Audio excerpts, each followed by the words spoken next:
Hello my dear students, आज हम लोग पढ़ने जा रहे हैं क्लास 10th की फिज़िक्स जो कि है लाइट रिफ्लेक्शन एंड रिफ्रैक्शन। ठीक है, तो बेसिकली ये चैप्टर स्टार्ट करने से पहले मैं आप लोगों को कुछ बेसिक्स बातें बताना चाहता हूँ। जैसे कि लाइट यानी कि प्रकाश क्या है। लाइट एक फॉर्म की एनर्जी है, हम लोग कह सकते हैं, जो हम लोगों को कोई भी चीज़ को देखने में मदद करती है बेसिकली। ठीक है, अभी आप लोग इस पेपर पे लिखे हुए वर्ड्स जो देख रहे हैं, class 10 physics bye Govind sir, light reflection and refraction, ये भी आप देख रहे हैं लाइट की वजह से। इसमें जो लाइट गिर रहा है, लाइट गिरने के बाद क्या होता है, रिफ्लेक्ट होता है। ठीक है, रिफ्लेक्ट होने के बाद ही हम लोग के आइस में पहुंच जाता है। रेटिना जो हम लोग का आई का एक पार्ट है, वहाँ पहुँचने के बाद ही हम लोग कोई ऑब्जेक्ट को क्लियरली देख सकते हैं। ठीक है, तो बेसिकली अगर मैं स्टार्ट करूँ इस चैप्टर में, तो फर्स्ट टॉपिक अगर मैं बोलूँ, हम लोग कह सकते हैं लाइट को हम लोग सिंपली डिफाइन कर सकते हैं। एक क्या है, एक फॉर्म ऑफ एनर्जी। मैं बोल सकता हूँ it is a form of energy. ठीक है, एक फॉर्म ऑफ एनर्जी है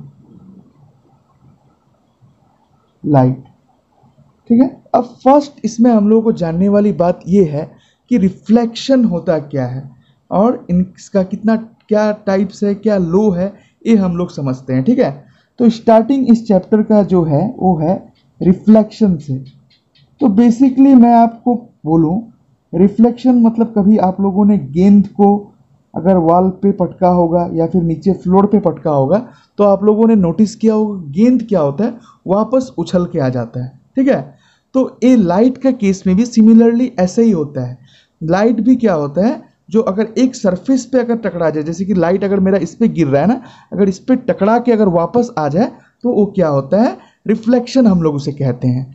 ठीक है, बेसिकली अगर मैं आपको डिफाइन करूं रिफ्लेक्शन का मतलब, एग्जैक्ट मतलब, मैं आप लोगों को डायग्राम के थ्रू से अगर समझाना चाहता हूं। ठीक है, मैं एक प्लेन सरफेस बना रहा हूं यहाँ पे।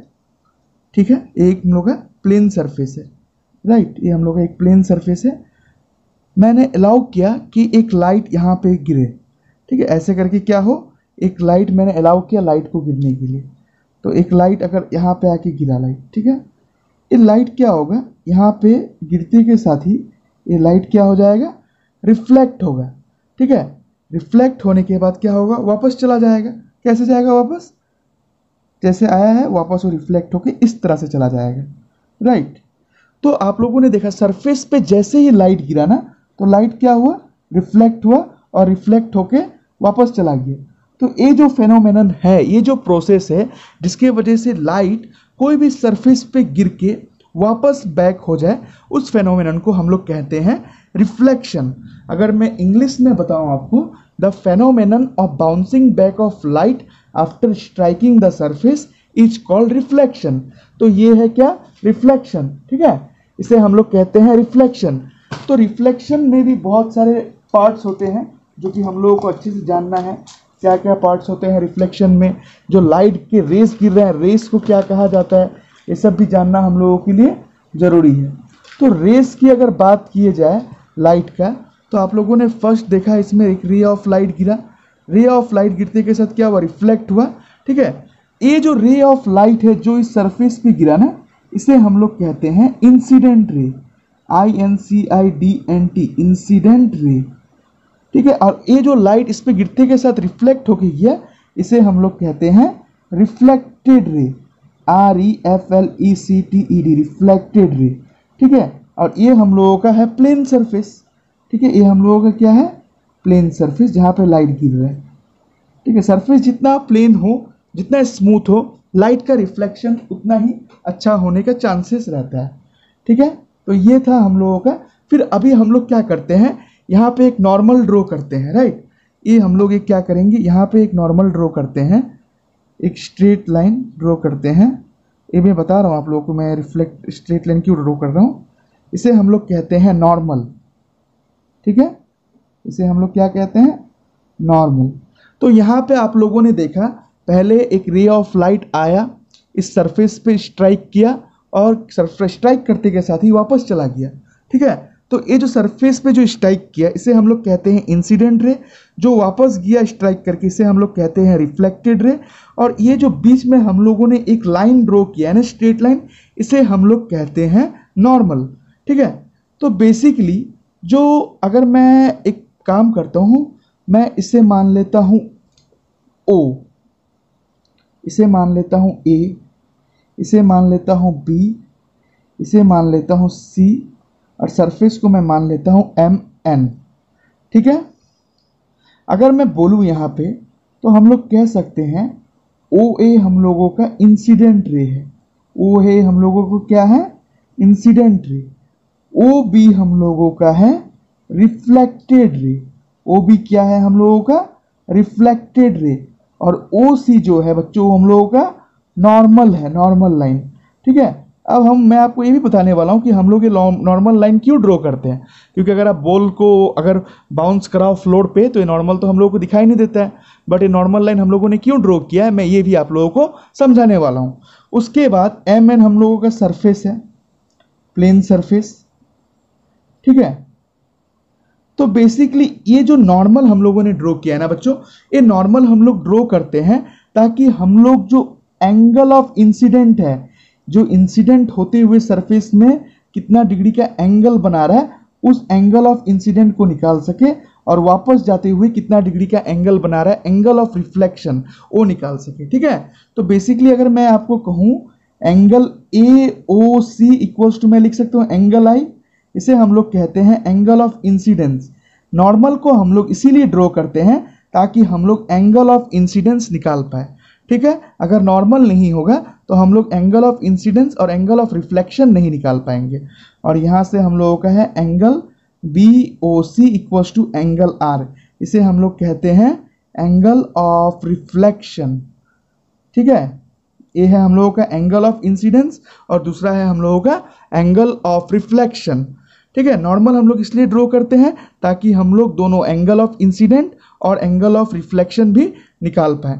और रिफ्लेक्शन का डेफिनेशंस जो आपको एग्जाम में लिखना है वो हम लोग डायरेक्ट सिंपल लैंग्वेज में अगर लिखूं मैं इंग्लिश में तो मैं लिख सकता हूं द फेनोमेनन ऑफ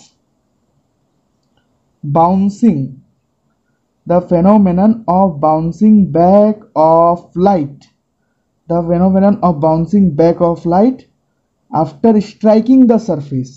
कोई एक सरफेस को, ये देखो इस सरफेस कोई भी हो सकता है, वॉल हो सकता है, कुछ भी हो सकता है, हम लोगों को कोई भी चीज देखने के लिए रिफ्लेक्शन का होना बहुत जरूरी है। The phenomenon of bouncing back of light after striking the surface is called reflection. ठीक है, अगर लाइट रिफ्लेक्ट नहीं होगा तो हम लोग को नहीं दिखेगा कुछ भी चीज। ठीक है, तो किसी भी चीज को देखने के लिए रिफ्लेक्शन का होना बहुत जरूरी है। ठीक है, तो रिफ्लेक्शन में हम लोगों ने क्या देखा, हम लोग का incident ray, reflected ray, normal, plane mirror, सब कुछ है। ठीक है, अब हम लोग देखते हैं लॉज ऑफ रिफ्लेक्शन हम लोगों को क्या बोलता है। अब हम लोग का लॉज ऑफ रिफ्लेक्शन क्या होता है उसे हम लोग देखते हैं। तो बेसिकली रिफ्लेक्शन के आधार पर दो लॉज ऑफ रिफ्लेक्शन दिया गया है। नंबर 1 मैं लिखता हूं। ठीक है, लॉज ऑफ रिफ्लेक्शन कितना दिया गया है, 2 लॉज ऑफ रिफ्लेक्शन दिया गया है। ठीक है, लॉज ऑफ रिफ्लेक्शन हम लोगों का 2 दिया गया है। ठीक है, लॉज ऑफ रिफ्लेक्शन आपका एग्जाम्स में पूछा भी जाता है, what are the 2 laws of reflection, तो आप लोगों को लिखना है। लॉज ऑफ रिफ्लेक्शन का पहला लॉ ये बोलता है जो आपका इंसिडेंट रे है, the incident ray, the reflected ray, incident ray, the reflected ray and normal, जो हम लोगों का नॉर्मल है, and normal lie on a same plane. मैं आप लोगों को समझाने वाला हूं, पहले लिख लीजिए, the incident ray, the reflected ray and normal lie on a same plane.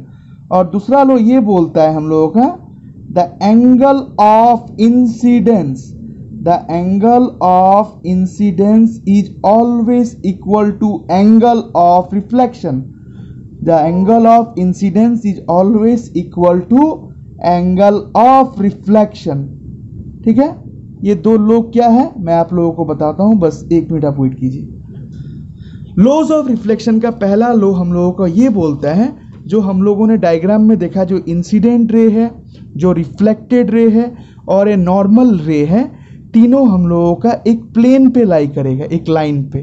ठीक है, और दूसरा लॉ हम लोग का ये बोलता है हम लोग का जो भी एंगल ऑफ इंसिडेंट होगा उतना ही एंगल ऑफ रिफ्लेक्शन होगा।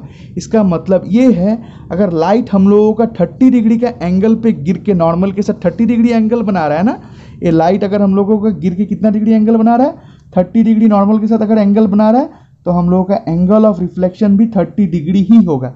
अगर ये लाइट गिर के नॉर्मल के साथ 60 डिग्री एंगल बना रहा है, तो हम लोगों का एंगल ऑफ रिफ्लेक्शन भी 60 डिग्री होगा। ये है लॉज ऑफ रिफ्लेक्शन। ठीक है, फर्स्ट लॉ क्या बोलता है, द इंसिडेंट रे, रिफ्लेक्टेड रे और नॉर्मल रे तीनों एक प्लेन में लाई करेगा, और एंगल ऑफ इंसिडेंस हमेशा क्या होगा, एंगल ऑफ रिफ्लेक्शन के बराबर होगा। ठीक है, एग्जाम्स में स्पेशली क्वेश्चन पूछ लिया जाता है कभी कभी, अगर हम लोगों का एंगल ऑफ इंसिडेंस, अगर हम लोगों का एंगल ऑफ इंसिडेंस दिया है 60 डिग्री, तो हम लोगों का एंगल ऑफ रिफ्लेक्शन क्या होगा। तो बच्चे यहाँ भी गलती कर देते हैं क्योंकि बच्चों को लो नहीं पता होता है। लॉज ऑफ रिफ्लेक्शन के हिसाब से जो हम लोगों का एंगल ऑफ इंसिडेंस है वही होगा एंगल ऑफ रिफ्लेक्शन। तो एंगल ऑफ इंसिडेंट बराबर एंगल ऑफ रिफ्लेक्शन। ठीक है, ये हम लोगों का लॉ है, और ये लॉ बहुत ही जरूरी है। एग्जाम में डेफिनेशंस भी पूछते हैं और साथ साथ कभी कभी लॉज भी पूछ लिया करते हैं। तो आप लोगों को लॉज को दिमाग पे रखना है। ठीक है, और लॉज को हमेशा आपको दिमाग पे याद रखना है कि लॉज क्या है।